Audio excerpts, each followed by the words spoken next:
Hey guys, today I want to paint you a simple picture of how powerful it can be for you to save your money. I know there's a school of thought that says don't save your money because of inflation and all of that, but the truth of the matter is saving money is a law of money. It's something you have to embrace. Now, what they are trying to say is if you can, as much as possible, don't let inflation eat up the value of your money so that your 100,000 today could still be 100,000 tomorrow. All right. So you must be careful how you take the information that you see. You have to save your money. Will you please just save your money, because you need saving your money before you can invest. If you don't save up the money, how do you invest it, or what do you invest? So you're saving. It's simple. It's the principle of sowing and reaping. The farmer has seeds to sow. He plants the seed brings a harvest. He gets more than the seed he planted. Now, you can't be spending all that comes to you every month and say you want to be financially successful. And after all, I shouldn't save money because of inflation. So I'm waiting for some miracle or magic that will bring me money, a bulk sum, and I just dump it in an investment and get huge return and blah, blah, blah. If that were to be the way, every one of us would be rich today. So that because at some point in time you've had a bulk sum of money and you ended up squandering it because of poor money habits. So one of the habits of financially successful people is that they don't spend all the money that comes to them, and that is simple. That is savings. You have 350,000. You leave 50,000 in your account for investments or for your emergencies. That is savings. All right. So please save your money. All right. All you just have to ensure is that you can save, for example, like I did at the bank. I saved directly to an investment account that warehoused the money and gave me returns on the money. That's what you should do, but you have to save. So don't spend all that comes to you. So this picture is just so you see the power of savings. And please, this calculator is pretty simple. It is without interest calculation and all of that. It's just so that you should have an idea of how much you should have. For example, if you earned 100,000 naira every month, basic, to show you an example of how much you should have, if you saved 20% of that 100,000 every month, at the end of the year, you should have 240,000. Please disregard this for now. You should have 240,000. Now, how many of you earning 100,000 listening to me or watching this video can boldly say that you have 240,000 naira somewhere warehoused, either in an investment or something? You didn't get this from the upfront or from any other payment that was given to you, maybe your leave allowances and all of that. That's not where you got it. From your normal, consistent income, the monthly income. Can you say you have 240,000 naira saved up somewhere? If you can't, then you need to register for my upcoming webinar. We're going to review your year and help you create goals for the new year, and then make plans to achieve them and hold you accountable to achieve them. That's what we're doing. So we're going to talk about your year and then create new plans for the year, and make sure that if you earn 100,000 naira by the end of December 31st, 2019, you will have this in your investment account. Now, imagine if you earned more, 350,000, for example. This is how much you should have at the end of each year. By December 31st, your investment should either be worth this minimum or your savings account should have this minimum. This is you, 20,000 naira only. If you do that dutifully, this is how much you get. Very straightforward. Now, if you were like me, I end up to 450,000 naira before I left the bank. This is how much I'm supposed to have every year in savings. But trust me, as a banker, I didn't have this in savings at no point in time.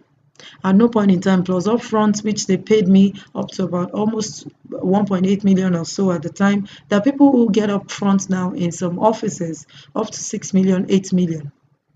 Now, imagine if you saved just 500,000 from all the big monies, and then you add that to this leave allowance. Maybe you just save 100,000 from it because it's almost your salary. It's not usually bigger than your salary. You can imagine if you did that. Please save your money. Make up your mind that starting next year, I'm going to save at least 20% of my income. This year, you didn't save anything. What do you have to show for it? You spent it all on shoes, bags, lifestyle, hangout, hosting people and stuff like that. No. Would 2019 be different for you? See, the thing about money is it is more deliberate than you thought. Every successful person didn't jump there, they planned their way there. If you're going to be successful financially in 2019, you must plan your way there. That's why I want to invite you to the All Get Richer Next Year webinar. I don't know how much you earned this year. I don't know how rich you are right now, but it can be more. There's always a place called more. I'm going to share with you, we're going to review your 2018 together, first of all, because there's always a basis for comparison.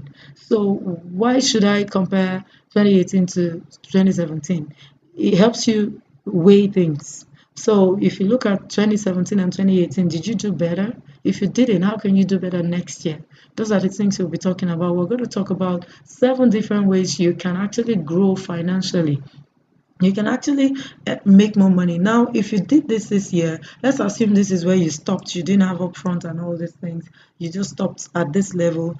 You earn 450,000. You save this. Let me go back to my 100,000 before everybody thinks it's because it's big money. You have 240,000 this year. This is an investment yielding interest at a certain rate, at least 10% for you every year. And then you put this again. Next year, you add another 240,000 to it. Imagine where you would be in the next 5 to 10 years. I worked 11 years. It doesn't take long. It happens so fast you have no idea. So why don't you make 2019 different for you?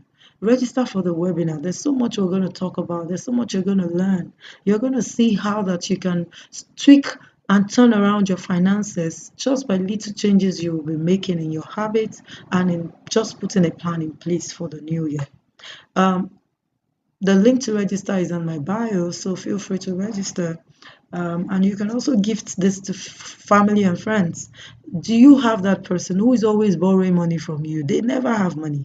They work all right, but they never have money. They're always loaning money. They believe that their own money is the smallest ever. Maybe they earn 50,000 or 100,000 or 150,000. They believe that that money is small. All they need is a mindset shift. They just need financial education because it's never about how much you earn. I'll do a simple illustration here.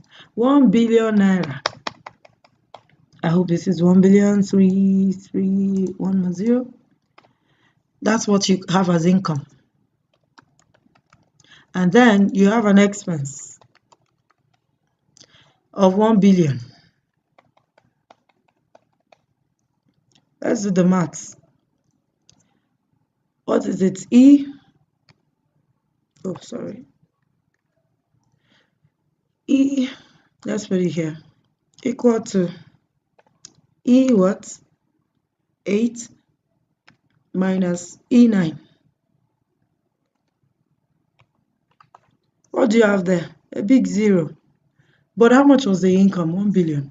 How much is the expense? 1 billion. This is always where the problem is. Expenses. Always.